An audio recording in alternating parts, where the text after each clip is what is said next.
Hi friends, ரீசெண்டாக பார்த்தீங்க அப்படின்னா 8 கோடி சம்பளம் பாக்கி இருக்குன்னு சொல்லிட்டு சுதா கொங்கரா டேரக்டர் அவர்கள் வந்து ப்ரொடியூசர் மேலே கேஸ் போட்டிருக்காங்க. எந்த படம் கேட்டிங்க அப்படின்னா நீங்களே ஷாக் ஆவீங்க, பராசக்தி படத்துக்கு.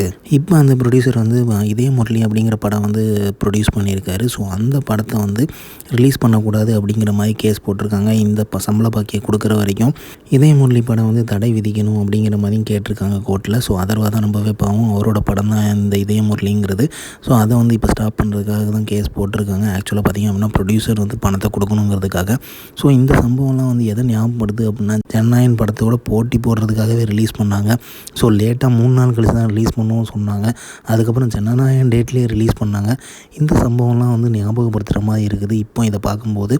ஏன்னா அப்போ வந்து சுதா கொங்கரா வந்து என்ன ஸ்டேட்மெண்ட் விட்டாங்கிறது தளபதின்ஸ் எல்லாருக்குமே தெரியும்.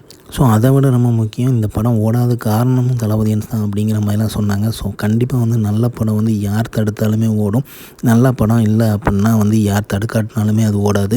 ஸோ இதுதான் வந்து கருத்து. ஸோ அதில் வந்து பார்த்திங்க அப்படின்னா அவங்க ஒரு பிக்கர் ஸ்டேட்மெண்ட் கொடுத்துருந்தாங்க. அதே மாதிரி பார்த்திங்க அப்படின்னா அவங்க பழைய ட்விட்லாம் வந்து கிளறிட்டுருக்காங்க, போட்டுட்ருக்காங்க. ஸோ அதில் வந்து எவ்வளோ பெருமையாக பேசியிருந்தாங்க ப்ரொடியூசர் பற்றி அப்படிங்கிறது தெரியும். இப்போ இந்த நியூஸை கேள்விப்பட்டதோடனே எல்லாருமே வந்து விதியுடன் மோது விஜயுடன் மோதாதே அப்படிங்கிற மாதிரி சோஷியல் மீடியா ஃபுல்லாகவே ட்ரெண்ட் ஆகிட்டு இருக்குது. நாமளே ஒரு பக்கம் வந்து ஜனநாயகன் படம் ரிலீஸ் ஆகாமல் இருக்குது அப்படின்னு சொல்லிட்டு ஃபீல் பண்ணிகிட்டு இருக்கும்போது இந்த சம்பவத்தை வந்து இவங்க இறக்குனாங்க. அதனால தான் மறக்க முடியாமல் இருந்துச்சு. இப்போ வரைக்குமே ஜனநாயகன் படம் ரிலீஸ் ஆகாதாங்கிறதே தெரியாத மாதிரி தான் இருக்குது. அந்த அளவுக்கு வந்து நம்ம வந்து ஃபீல் பண்ணிகிட்டு இருக்கும்போது இந்த மாதிரி ஒரு சம்பவம் பண்ணாங்க. அது வந்து மறக்க முடியாதனால தான் வந்து இப்போ சொல்ல வேண்டியதாக இருக்குது. பட் இந்த சிச்சுவேஷன் பார்க்கும்போது பார்த்திங்க அப்படின்னா அவங்க வந்து என்ன பண்ண போகிறாங்க அப்படிங்கிறது தெரில.